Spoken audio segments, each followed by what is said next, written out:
La 32e réunion de l'ICANN a lieu cette année à Paris au Méridien Montparnasse. L'ICANN, c'est l'association qui gère tous les noms de domaine sur Internet et c'est ici que se joue l'avenir de la toile, donc nous avons voulu y jeter un petit coup d'œil. L'enjeu de cette édition, c'est la libéralisation des extensions de noms de domaine. Explication. La grande nouvelle, qui sera décidée aujourd'hui lors du conseil d'administration de l'ICANN, c'est qu'on va pouvoir, n'importe qui va pouvoir enregistrer son extension, c'est-à-dire pour l'instant on peut enregistrer un nom de domaine, on est sur la partie gauche de l'URL, là on va pouvoir aller sur la partie droite, c'est-à-dire la partie après le point, par exemple un point Indom ou même un point Stéphane. Bref, tout deviendra possible, mais quel est l'intérêt de créer une extension en point amour ou en point golf ?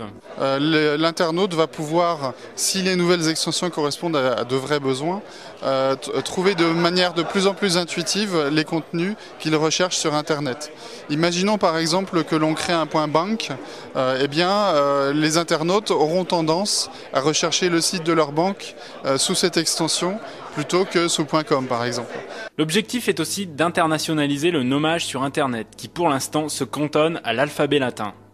La priorité, c'est d'introduire le chinois, l'arabe, le cyrillique, etc. C'est une première dimension, c'est ce qu'on appelle l'internationalisation des noms de domaine. En attendant de trouver les premières extensions en chinois ou en russe, petit détour par la Catalogne. Les Catalans ont en effet été des précurseurs, puisqu'ils ont été les premiers à disposer d'une extension qui fédère une communauté avec l'extension .cat. C'est un domaine de 3 lettres, alors il n'est pas du tout un CCTLD, c'est un domaine générique. Et il est le premier et par l'instant le seul adressé à une communauté linguistique et culturelle. Le seul requisit, c'est offrir aussi des contenus en catalan dans un domaine .cat.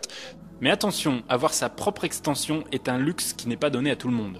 Les prix pour postuler qu'on nous annonce sont de l'ordre de quelques centaines de milliers de dollars. Donc c'est déjà pas donné à n'importe qui. Mais il y a aussi quelques règles à respecter, notamment juridiques. Alors en termes juridiques, il faut donc pouvoir montrer qu'on a un dossier solide, montrer qu'on n'attaque pas la marque ou qu'on ne gêne pas la marque ou le droit de quelqu'un d'autre. Derrière ce bouleversement se jouent bien entendu de gros enjeux économiques et politiques. Certaines sociétés, comme cette agence australienne, sont déjà dans les starting blocks pour apporter toute la logistique nécessaire. Notre société, House Registry International, se positionne comme un prestataire vis-à-vis des organisations qui souhaitent avoir leur propre extension. Ça pourrait être des entreprises comme BMW, des associations, mais aussi des particuliers comme moi, Adrien. Et nous allons leur fournir toute l'infrastructure technique pour que leur extension fonctionne bien sur Internet. Voilà, le compte à rebours est lancé.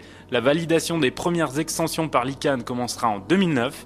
D'ici là, vous avez quelques mois pour dénicher le nom de domaine de vos rêves et trouver 100 000 $.